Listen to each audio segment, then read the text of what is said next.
Bonsoir, Chérif. Une pluie de millions ou de milliards, c'est selon votre monnaie, sur les exploitants agricoles africains.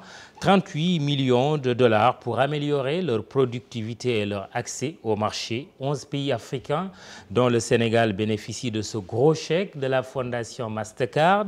Nous en parlons avec son directeur des programmes, Sambou Koli. Bonsoir, Monsieur Koli. Bonsoir.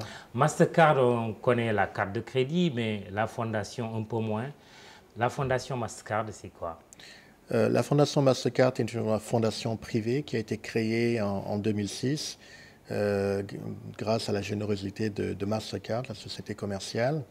Et c'est une fondation indépendante qui est basée à Toronto. Canadienne. Basée à Toronto. Et donc nous avons deux objectifs charitables. Le premier, c'est l'éducation, où nous pensons que nous vivons dans un monde où tout le monde devrait avoir accès aux mêmes opportunités d'éducation. Donc nous essayons d'offrir ces opportunités à des jeunes en provenance de milieux défavorisés. Et donc ça se fait sous forme d'octroi de bourses pour leur permettre de pouvoir continuer leur cursus scolaire ou universitaire dans des universités. Et pour cela, nous avons un certain nombre en fait, de partenariats avec des universités sur le continent, mais également en Amérique du Nord, où nous envoyons ces étudiants continuer leurs études. Maintenant, nous avons un deuxième objectif charitable qui est donc la microfinance, mais qui a évolué au fil des années vers l'inclusion financière. Et donc, c'est dans le cadre de cette inclusion financière que nous pensons et nous croyons que chacun devrait avoir l'opportunité, avoir accès aux mêmes opportunités économiques. Et donc, nous essayons de travailler sur différents niveaux. Le premier, c'est au niveau des clients, pour comprendre un peu aujourd'hui qu'est-ce que les institutions devraient mettre sur le marché pour permettre à ces clients qui sont aujourd'hui totalement exclus du système financier pour se retrouver. Et donc, ça va se traduire par des produits qui répondent à leurs besoins. Et donc, au niveau des institutions, nous essayons également de travailler des institutions pour les aider, en fait, à pouvoir déployer ces produits naturellement à moindre coût pour que cela puisse être équitable pour chacune des parties. Oui. 38 millions de dollars, soit plus de 22 milliards de francs CFA, un montant important que décaisse votre fondation. Pourquoi le choix des petits exploitants agricoles? Pourquoi l'Afrique, puisque ce sont des pays africains, 11, qui sont concernés par ce financement? Je vais d'abord répondre par la deuxième question. Oui. Pourquoi l'Afrique? La Fondation a fait un choix délibéré de travailler en Afrique subsaharienne pour différentes raisons. Puisque la première, c'est puisque c'est un continent qui connaît énormément de difficultés. Et de par les deux objectifs que j'ai déclinés tantôt, nous pensons que c'est un continent sur lequel la Fondation devrait donc travailler de manière plus rapprochée. Maintenant, sur la deuxième question, pourquoi les petits producteurs? Vous savez, lorsqu'on parle d'inclusion financière, nous sommes on retrouve dans certains pays africains une ressemblance, et cette ressemblance, c'est que environ 60-70% de la population active se retrouve en zone rurale. Et ce sont des gens, pour la plupart, qui n'ont pas accès à des services formels financiers, que ce soit des services d'épargne, de crédit ou d'assurance. Donc nous travaillons avec ces petits producteurs pour justement les amener à avoir accès à des opportunités économiques et de pouvoir travailler avec eux pour augmenter leur productivité. Plus d'1 million d'entre eux sont concernés par ce financement. Sur 11 pays. Qui est un don?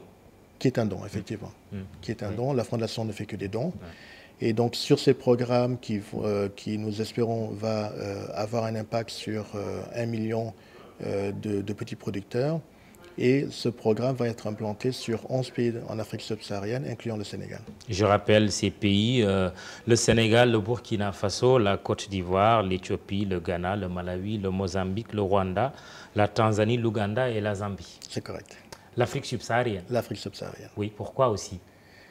Pourquoi l'Afrique subsaharienne? Encore une fois, c'est que nous pensons que, disons principalement dans le secteur de l'agriculture, quand vous regardez un peu le déséquilibre des balances commerciales de ces pays, nous pensons que, en tout cas, pour ce qui concerne l'agriculture, les sommes d'argent qui sont dépensées pour importer des produits agricoles, cet argent pourrait être naturellement plus utile à nos producteurs.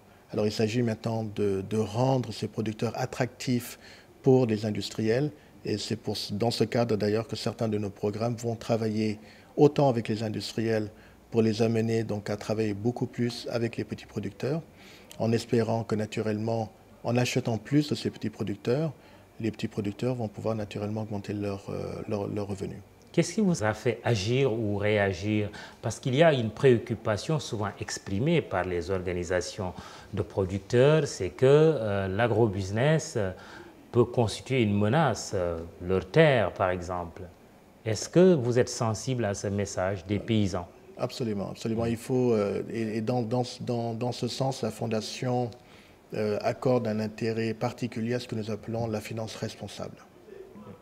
Et ça veut dire que dans tous les programmes, nous donnons ce que nous appelons la voix aux producteurs. C'est important de s'assurer que les produits qui sont offerts à ces producteurs, si le programme va travailler avec des institutions pour développer des produits, que ce soit des produits qui soient, d'abord transparents, qui soient des produits communiqués dans des termes très clairs aux producteurs pour qu'ils puissent comprendre les termes et les conditions, et que ce soit des produits également qui répondent non seulement aux besoins, mais qui protègent également les producteurs.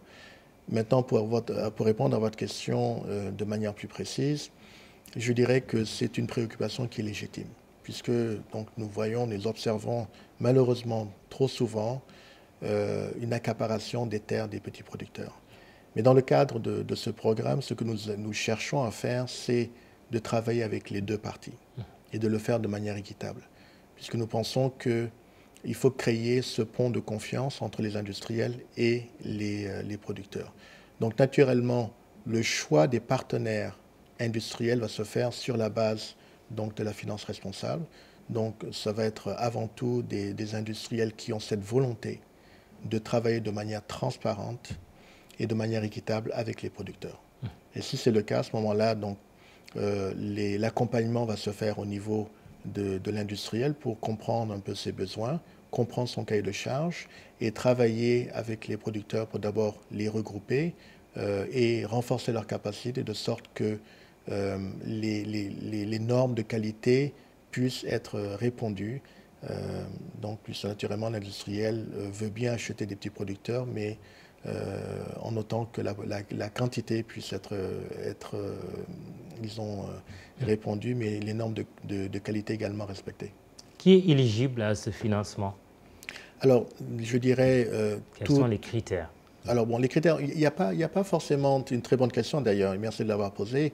Nous n'avons pas forcément de critères. Encore une fois, ce sont des programmes qui vont travailler sur l'ensemble des chaînes de valeur de ces pays, mais les critères vont être beaucoup plus en fait des critères axés sur le niveau d'engagement de ces industriels. Est-ce que ce sont des industriels qui ont d'abord cette volonté de vouloir travailler avec le monde paysan? Si c'est le cas, à ce moment-là, donc nous allons faire ce que je viens de décrire comme l'écoute des besoins de l'industriel et puis ensuite donc voir avec les producteurs, donc ceux qui sont intéressés naturellement à travailler avec les industriels et puis voir comment est-ce que donc le programme peut les amener donc à renforcer non pas simplement à renforcer mais avoir des bonnes pratiques agricoles. Oui. Alors, l'Afrique, c'est la prochaine frontière, dit-on, ou la nouvelle frontière. L'Afrique, c'est sa jeunesse, c'est aussi sa ressource en eau qui est importante, c'est sa terre qui existe aussi en abondance. Le défi de l'autosuffisance alimentaire se pose toujours. Pourquoi, à votre avis, l'agriculture en Afrique subsaharienne plus particulièrement n'est pas au niveau où elle devrait être? Il n'y a pas, je ne pense pas qu'il y ait une réponse à cette question, il y en a plusieurs. Et les facteurs sont connus, faible mécanisation de l'agriculture, donc de très mauvais intrants agricoles qui sont donnés donc aux producteurs. Et vous avez également une sous-utilisation des terres arables Et principalement, on rencontre très souvent d'ailleurs des producteurs qui ont 5 hectares, mais qui ne peuvent en produire que 1 ou 2, tout simplement parce qu'ils n'ont pas les moyens de mettre les 5 hectares en production. Et donc, je pense que c'est cet ensemble en fait, de facteurs aujourd'hui qui fait que d'un côté, nous avons un secteur qui offre d'énormes opportunités pour le continent, mais d'un autre côté, nous avons la triste réalité, malheureusement, d'un secteur qui est aujourd'hui sous-performant. D'où l'enjeu du financement. D'où l'enjeu du financement. L'autosuffisance alimentaire, on en parle beaucoup, notamment au Sénégal, puisqu'on est au Sénégal. L'autosuffisance en riz en 2017, c'est un des objectifs que le président Macky Sall s'est assigné. Votre commentaire là-dessus? Je pense que beaucoup de présidents de pays africains devraient s'inspirer de l'expérience sénégalaise, puisque nous l'avons vu en 2008 qu'il y a eu donc une crise alimentaire mondiale et que la dépendance, en tout cas pour certaines spéculations agricoles, est très risquée pour une souveraineté nationale. Et je pense qu'il est très important d'avoir en tout cas une vision claire et des objectifs en tout cas de sécurité alimentaire. Et je dirais, si vous me permettez, d'aller un peu au-delà donc, de la production et d'avoir ce que j'appellerais moi une préférence nationale. Vous savez, nous amenons nos producteurs à s'engager, à avoir du crédit pour produire et en espérant pouvoir vendre cette production. Et je pense qu'il est de la responsabilité, en tout cas, de tout un Sénégalais et de tout Africain, d'avoir, en tout cas, cette conscientisation de préférence nationale et de préférer acheter ce qui est produit localement que plutôt que d'acheter ce qui est importé et donc contribuer de cette manière, en tout cas, à augmenter donc, les revenus de nos producteurs. La BAD, Banque africaine de développement, puisque vous êtes un banquier, a un de ses programmes phares, justement, consiste à faire en sorte que l'Afrique puisse nourrir l'Afrique. Et je pense que c'est un programme qui va absolument dans le bon sens, puisque aujourd'hui, vous savez, vous parliez tout à l'heure de la jeunesse. Vous savez, vous avez d'ici 2050 à peu près 700 millions donc, de jeunes de moins de 25 ans qui vont arriver sur le marché du travail. Il faut naturellement trouver des emplois pour ces jeunes. Et je pense qu'aujourd'hui, encore une fois, si l'Afrique est capable de se nourrir soi-même, ça va avoir 2 impacts majeurs. Le premier sur un niveau macroéconomique, où nous allons avoir quand même un équilibre ou un excédent donc, des balances commerciales. Et cet argent, en fait, qui est utilisé pour acheter, en tout cas, des produits agricoles provenant d'autres pays, pourrait être donc investi dans nos économies et contribuer naturellement soit à une création d'emplois ou contribuer donc à renforcer la résilience de nos producteurs. La dernière chose, c'est que pendant 10 ans, vous avez travaillé dans le secteur bancaire au Canada, à la Citibank, la Banque royale du Canada, la Banque Laurentienne, toujours au Canada. Vous disposez donc d'une expérience solide dans le domaine de l'inclusion financière. Comment, à votre avis, à l'heure des plans dits émergents, l'Afrique pourrait-elle ou devrait-elle financer son développement? Vaste question, bien sûr. Oui, mais une question qui est très intéressante et je pense que c'est un défi aujourd'hui qui est sur la table en fait de tous les décideurs, d'accord? Et que ce défi part du constat que nous ne pouvons plus continuer à faire ce que nous avons fait dans le passé. Donc quand vous regardez le système bancaire, vous avez donc 80% de la population qui aujourd'hui sont totalement exclus. Et donc naturellement, on peut regarder cela en se disant, bah, écoutez, ce sont des gens qui ne vont pas me rapporter de l'argent et donc je n'ai pas besoin d'investir sur cette clientèle. Mais quand vous regardez aujourd'hui le système, je pense qu'en prenant un peu de recul, on se rend compte que le système financier qui a été implanté est un système un peu qui a été copié et collé et pas forcément adapté à la réalité africaine.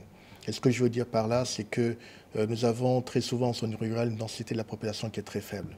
Et il est très difficile, en tout cas pour une institution financière qui a avant tout un objectif de rentabilité, puisqu'ils sont des actionnaires, de pouvoir investir en zone rurale où naturellement le retour sur l'investissement ne serait pas justifié.